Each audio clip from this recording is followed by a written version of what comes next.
కొమరంభీం జిల్లా కేంద్రంలోని తిర్యాని మండలం అభివృద్ధి నూతన రహదారుల నిర్మాణం కొరకు మహాత్మా గాంధీ వేషధారణతో పాదయాత్ర చేసి ప్రభుత్వానికి ప్రజా సమస్యలను తెలియపరిచిన నేటికి కూడా ప్రభుత్వం స్పందించకపోవడంతో అసంతృప్తి వ్యక్తం చేసిన తిర్యాని మండల ప్రజావాసి ప్రధాన సమస్య రోడ్ సమస్య పైన మరి పాదయాత్ర చేసి మరి ప్రభుత్వానికి ఈ యొక్క ఇక్కడ ఉన్నటువంటి స్థానిక సమస్యను మరి తీసుకెళ్లినటువంటి ఈ యొక్క పెందూర్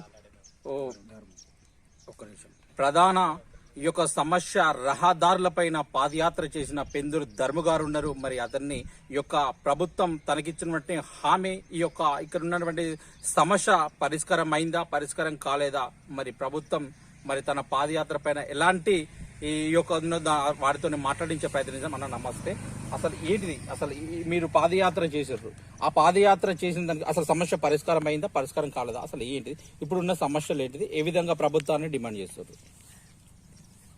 నమస్తే, మీడియా మిత్రులకు ముందుగాల నేను నమస్కారం చేస్తున్నా, ఉద్యమ విధానాలు చేస్తున్నా. అయితే ఈరోజు మా మీడియా మిత్రుల ముందు మా సమస్యను ముందు తీసుకువెళ్ళటానికి ప్రయత్నించినందుకు మీ ముందు నా ఒక విన్నపము. గత సంవత్సరం 15 ఆగస్టుకు మహాత్మా గాంధీ వేషధారణలో పాదయాత్ర చేపట్టి 14 రోజుల పాటు పాదయాత్ర చేసి నేను సిద్దిపేట వరకు వెళ్ళిన తర్వాత మాకు ఖానాపూర్ ఎమ్మెల్యే గారు ఎడమ బొజ్జు గారు హామీ ఇచ్చి సీఎం సారు హైదరాబాద్లో లేరు కాబట్టి నేను సీఎం సార్కు మీకు కల్పిస్తా వచ్చిన తర్వాత, కానీ ఇప్పుడైతే సీఎం పర్సనల్ సెక్రటరీ వేం నరేందర్ రెడ్డి గారు ఉన్నారు, వాళ్ళకి కల్పించి సమస్యను పరిష్కారం చేసే దిశలో తీసుకువెళ్తాను అన్న తర్వాత, సరే అధికార పార్టీ ఎమ్మెల్యే కదా వారి మాట ఎందుకు తీయద్దు అనుకొని వారి మాట తీయకుండా సిద్దిపేట నుంచి నా పాదయాత్రను విరమణ చేసుకొని అక్కడి నుంచి వాళ్ళు పంపించిన వెహికల్లో డైరెక్ట్ అసెంబ్లీకి వెళ్ళటం జరిగింది. సీఎంఓ గారిని కలిసినాం. సీఎంఓని కలిసిన తర్వాత పర్సనల్ సెక్రటరీ గారు కూడా ఒక్క నెల రోజుల లోపల మీ కొమరంభీం జిల్లాకు వచ్చి జిల్లా కలెక్టర్ను పట్టుకొని తిర్యాని మండలికి వస్తామన్నారు. అంటే నెల రోజులు ఇంకా గడుస్తలేదో ఏమో ఆ సీఎంఓ పర్సనల్ సెక్రటరీ గారికి విడిచిపెడుతున్నా.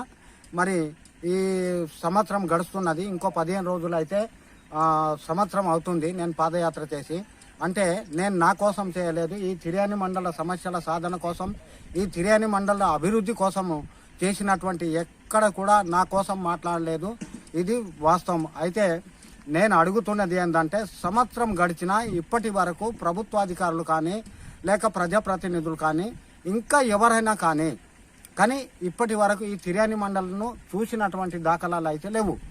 కాబట్టి ఇంకో పోరాటానికి సిద్ధపడుతున్నా, అదే 15 ఆగస్టు నుంచి. కానీ ముందు మాత్రము అది ఖచ్చితంగా ఆ పోరాటం చేసి తీరుతా. ఖచ్చితంగా తిర్యాని మండలకు సీఎం వచ్చేదాకా మాత్రం నా పోరాటాన్ని ఆపేది లేదనుకొని అంటున్నా.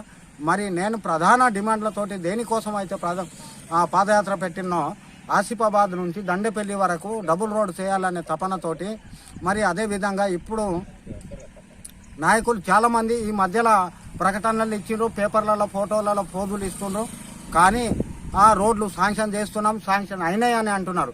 కానీ ఈ మధ్యలో ఈ తిర్యాని నుంచి ట్రింక్లైన్ పోవాలంటే ఈ మధ్యలో అడవి ఉన్నది, అది అడవికి ఫారెస్ట్ క్లియరెన్స్ తీసుకువచ్చిన తర్వాత రోడ్డుకు శాంక్షన్ చేసిన 1 కోటో 2 కోట్లో 5 కోట్లో అనాలి. కానీ ముందే మేము 5 కోట్లు 2 కోట్లు శాంక్షన్ చేసినామని అంటారు. ఆ రోడ్డు దగ్గర ఫారెస్ట్ దగ్గరికి వచ్చేసరికి ఫారెస్ట్ వాళ్ళు క్లియరెన్స్ ఇస్తలేరు, అందుకోసం ఆడుతుంది, లేకుంటే కాంట్రాక్ట్ ముందుకు వస్తలేడు అని అంటారు. అంటే ఈ కుంటి షాకులు మాత్రం మాకు వద్దు. కుంటి షాకులు ఇవ్వకుండా మీ దగ్గర ఆ ప్రజాప్రతినిధుల దగ్గర గిట దమ్ము ధైర్యం లజ్జ సిగ్గు మానం గిట ఉంటే ముందుగాల ఫారెస్ట్ క్లియరెన్స్ తీసుకురండి, ఆ తర్వాత రోడ్డు శాంక్షన్ చేసినాం, ఇంత కోట్లు శాంక్షన్ చేసినాం అనండి. అది అనకుండా ఈ రొంపల్లి నుంచి గుండెలకు పోయేది మధ్యలో అడవి ఉన్నది అనుకుని తెలుసు, రోడ్డు రొంపల్లి నుంచి గుండెలు శాంక్షన్ చేసినామని అంటారు. అది మధ్యలో రోడ్డు ఫారెస్ట్ ఉంది కదా, మరి అది ముందుగాల ఫారెస్ట్ క్లియరెన్స్ తీసుకురండి బిడ్డ అనుకొని నేను చేతులు ఎత్తి నమస్కారం చేస్తున్నా. అంటే ఎవరికి చేస్తున్నా అంటే ప్రజాప్రతినిధులకు.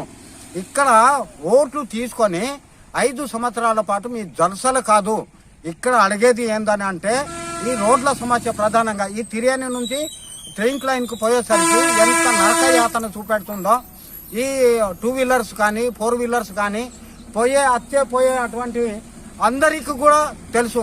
కాబట్టి ఇప్పుడు ఈ రోడ్డు గురించి ఇప్పుడు ఈ తిర్యాని మండలం జాతీయ హోదా ఇచ్చిండట, అది కూడా ప్రకటనలు పెట్టిండ్రు. ఈ జాతీయ హోదా అంటే ఏంటిది అనేది నేను క్వశ్చన్ చేస్తున్నా.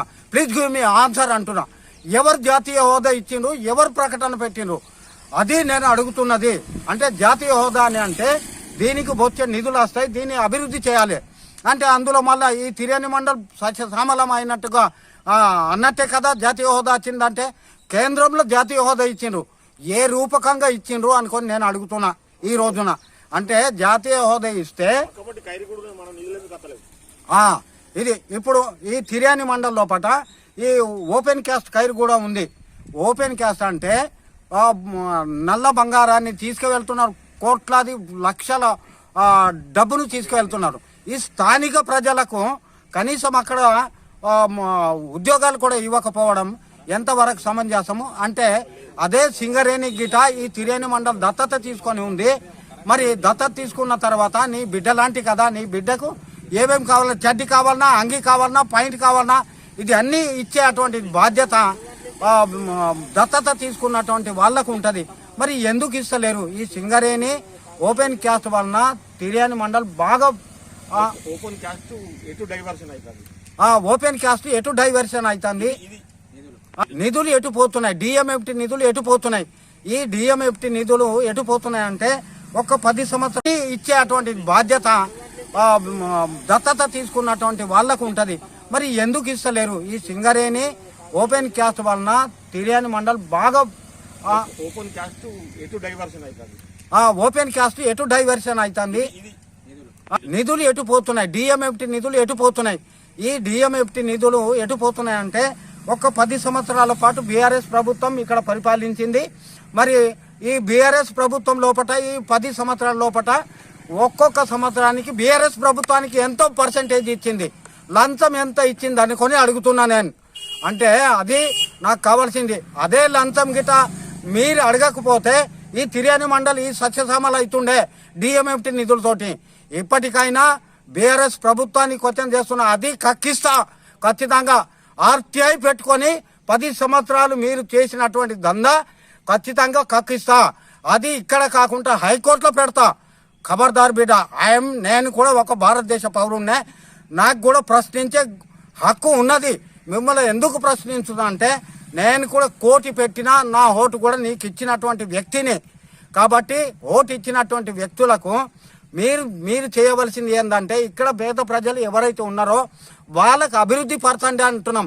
మీరు కార్లో ఏసీ రూములలో ఉండి ఇవి మేము అడుగుతలేము కదా. మీ కార్లలో పోతున్నారు, మీరు కార్లలో పోయేసరికి కూలి వాళ్ళు కలబడుతురా లేదా? ఎర్రటి ఎండలో పొద్దున్న దాకా పని చేస్తారు 300-400కు. మరి మీరు వాళ్ళ ఓట్లు తీసుకొని మీరు జల్సాలు చేసుకుంటే మేము ఏమని అడగాలి అంటున్నా. అందుకోసమే ఈ వర్షాకాలం వచ్చింది. ఆ తర్వాత నిన్న మొన్న ఎమ్మెల్సీ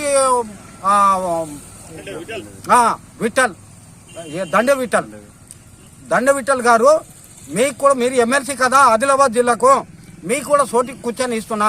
మీరు కూడా ప్రభుత్వంలో ఉన్నారు కదా, వర్షం లేదు గిరిశం లేదు, ఈ గుంతలమయం ఇదే రోడ్డుకు వచ్చినావు కదా, ఇదే రోడ్డు నుంచి పోయినావు కదా. మీ కాంగ్రెస్ ప్రభుత్వాన్ని నేను వేడుకుంటున్నా, మిమ్మల్ని విమర్శ పెట్టడం లేదు. కానీ ఇప్పుడు సంవత్సరం అయింది మీ ప్రభుత్వం తెలంగాణ లోపల వచ్చి ఆదివాసీ సమాజానికి ఇప్పుడు ఒక ఉద్యమం ఏర్పడ్డది. 49 జీవో మీద తాత్కాలికంగా రద్దు చేసినాం అనుకుని అనటం కాదు, శాశ్వతంగా రద్దు చేయండి. 339 గ్రామాలకు న్యాయం చేయండి. ఆదివాసీ సమాజానికి మీరు ఏం న్యాయం చేస్తున్నారు? ఈ తిర్యాని మండలం లోపల అటవీ హక్కుల చట్టం ఉన్నది. ఆ అటవీ హక్కుల్లో పోడు వ్యవసాయం చేస్తున్నారు, వాళ్ళకు పట్టలు రావటం లేదు. మరి ఈ రోడ్ల కోసం, ఈ ఇండ్ల కోసం ఇండ్లు లేవు, రైతు బంధు రావటం లేదు. 2 లక్షలు మాఫీ చేసినామన్నారు, 175% చేశాను. సరే సంతోషిస్తున్నాం. కానీ ఇంకో 25% మాత్రం చేయటం లేదు. అది కూడా పూర్తి చేయండి. మీకు స్థానిక సంస్థల ఎన్నికల లోపల మీరు గెలవాలంటే, మీకు అభిమానం కావాలంటే ఇప్పటికే మీ సర్వేలలో తేలింది 75% జీరోలో ఉన్నారు. ఒక 25% ఉన్నారు.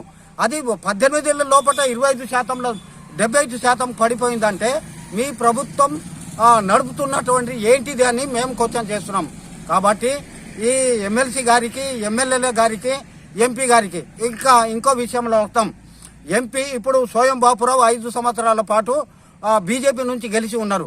ఆదివాసీ సమాజాన్ని అక్కడ సరూర్ నగర్లా హైదరాబాద్లో తీసుకువెళ్ళి ఆదివాసీ సమాజాన్ని చూపెట్టి ఇక్కడ ఆదిలాబాద్లో వచ్చి సోయం బాపురావు గారు ఎంపీ అయినరు. అంటే ఎంపీ అయినంటే 5 సంవత్సరాల పాటు జల్సలాకే అయిండు. కానీ ఈ తిర్యాని మండలం నుంచి కూడా ఓట్లు తీసుకున్నావు కదా, ఈ తిర్యాని మండల రోడ్ల పరిస్థితి తెలియదా? ఉమ్మడి ఆదిలాబాద్ జిల్లా లోపల ఇప్పుడు ఎక్కడంటే అక్కడ ప్రకటనలే వస్తున్నాయి. మేము చెప్పవలసిన అవసరం లేదు. గుంతలమయం, రోడ్లు లేవు. ఇంకో విషయం ఏంటంటే ప్రధానంగా ఎన్టీఆర్ సాగర్ చెల్మెల ప్రాజెక్టు ఉంది. అది చెల్మెల ప్రాజెక్టు ఈ కుడి కాలువ ఎడమ కాలువకు గత 22 సంవత్సరం లోపల 22 కోట్ల రూపాయలు వచ్చినాయి. అంటే బీఆర్ఎస్ ప్రభుత్వం ఉన్నప్పుడు 22 కోట్ల రూపాయలు వచ్చినాయి ఈ ఆధునీకరణ చేయడానికి. ఇప్పటికి 3,000 ఎకరాలకు నీళ్లు అందటం లేదు.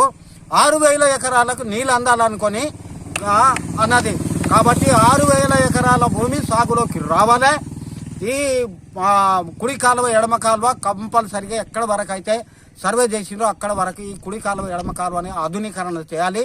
ఈ తిర్యాని మండల ప్రజలు సస్యశ్యామలం కావాలంటే 2 పంటలు ఖచ్చితంగా తీయవలసిందే. ప్రభుత్వాలు ఏది అయినా కానీ ఈ కాలువల నిర్మాణం చేయాలి. ఈ 2 పంటల తిర్యాని మండలకు పంటలు తీయాలి రైతులు. అప్పుడే వాళ్ళు 2 పూటల భోజనం చేస్తారు. వాళ్ళ కింద కూలి పని చేసే వాళ్ళు కూడా 2 పూటల భోజనం చేస్తారు. లేకుంటే 1 పూట భోజనం చేయడానికి కూడా కష్టమవుతుంది. ఈ మంగి, గుండల ఈ ప్రాంతాలకైతే అందరికీ తెలిసిన విషయమే. కాబట్టి నెక్స్ట్ 15వ తారీఖు నుంచి ఎంఆర్ ఆఫీస్ ముందు రిలే నిరాహార దీక్ష అదే మహాత్మా గాంధీ వేషధారణలో చేస్తున్నా. ఖచ్చితంగా ప్రభుత్వం దిగొచ్చే వరకు, అంటే ఎమ్మెల్యేలు, ఎంపీలు, ఈ మినిస్టర్లది ఎందుకు లెక్క పెట్ట అంటే సీఎం ఖచ్చితంగా తిర్యాని మండలకు దిగి రావాలి. దిగి వచ్చినప్పుడే నేను ఈ దీక్ష విరమణ చేస్తా, లేకుంటే విరమణ చేసేది లేదు. ధర్ము చతుడైనా తిర్యాని మండల్ డెవలప్ కాకటైనా, తిర్యాని మండల్ డెవలప్ కాకుండా పర్వాలేదు, ధర్ము చచ్చిపోయినా పర్వాలేదు. కానీ ఇది మాత్రం ఒక పేరు ఉండాలనుకునే సీఎంనే కోరుకుంటూ పోయినా. ఎంతోమంది నాకు పాదయాత్ర పోయే దారిలో చాలామంది నాకు రాజకీయ నాయకులు కూడా నాకు ఫోన్లు చేసిర్రు. మా నాయకుని కలువ అని అంటే, నీ నాయకుని కలవటానికి అసలేనరా బాయ్, నీ ఎంపీ లేదు, ఎమ్మెల్యే లేదు, నాకు అవసరం లేదు. ఐఎమ్ డైరెక్ట్ సీఎంకు కలవాలనుకొని అన్న. అంటే వెడమ బొజ్జు గారు నాకు కల్పిస్తామన్నారు. సంవత్సరం గడుస్తున్నా ఇప్పటి వరకు కల్పించలేదు. సీఎం సెక్రటరీ, పర్సనల్ సెక్రటరీ గారు వేం నరేందర్ రెడ్డి గారు కూడా నా దగ్గర వీడియోలు ఉన్నాయి, నేను చూపెడతా. నెక్స్ట్ ఇంకా మనం రిలే నిరాహార దీక్ష చేసిన తర్వాత మీ మీడియా మిత్రులు వచ్చినప్పుడు వాళ్ళ మాటలతో సహా చూపెడతా, వీడియోలలో ఉన్నాయి. ఎందుకంటే ఇది ప్రభుత్వానికి వినవిస్తున్నా. రెండోది హెచ్చరిస్తున్నా. సంవత్సరం గడిచినా తిర్యాని మండలిని తిరిగి కూడా చూడలేదు. ఎందుకు చూడలేదు అనుకొని పోతున్నాయి అనేది దాని మీద ఎంక్వైరీ చేయాలి. ఆ నిధులను పక్కదారి పట్టినటువంటి నిధులను తిర్యాని మండలికి రప్పియాలి. తిర్యాని మండల్ డెవలప్మెంట్ కావాలి. లేదని అంటే మాత్రం మేం ఏం చేస్తాం అనేది ఆ తర్వాత నేను ఒకవేళ చచ్చిపోయినా ప్రభుత్వం బాధ్యత వహించవలసిన అవసరం ఉంటుంది అనుకొని ఈ సందర్భంగా తెలియపరుస్తూ మీడియా మిత్రులకు నమస్కారం చేస్తున్నా. జై ఆదివాసీ, జై కుమ్రాం. మేము మరి స్థానిక సమస్యలను గత ప్రభుత్వాలు ఈ ప్రస్తుత ప్రభుత్వం నెరవేర్చడంలో ఆలస్యం పట్ల అసంతృప్తి వ్యక్తం చేసినటువంటి సందర్భం. ఇప్పటికైనా స్థానిక ప్రభుత్వం ఒక తిర్యాని మండల అభివృద్ధికి వెంటనే చర్యలు చేపట్టి అభివృద్ధి సాధన దిశకు ముందుకెళ్లాలని చెప్పి కోరినటువంటి సందర్భం. లేని పక్షంలో నిరాహార దీక్ష చేయడానికి సిద్ధంగా ఉన్నారని చెప్పిన సందర్భం. కొమరం భీం జిల్లా తిర్యాని మండలం.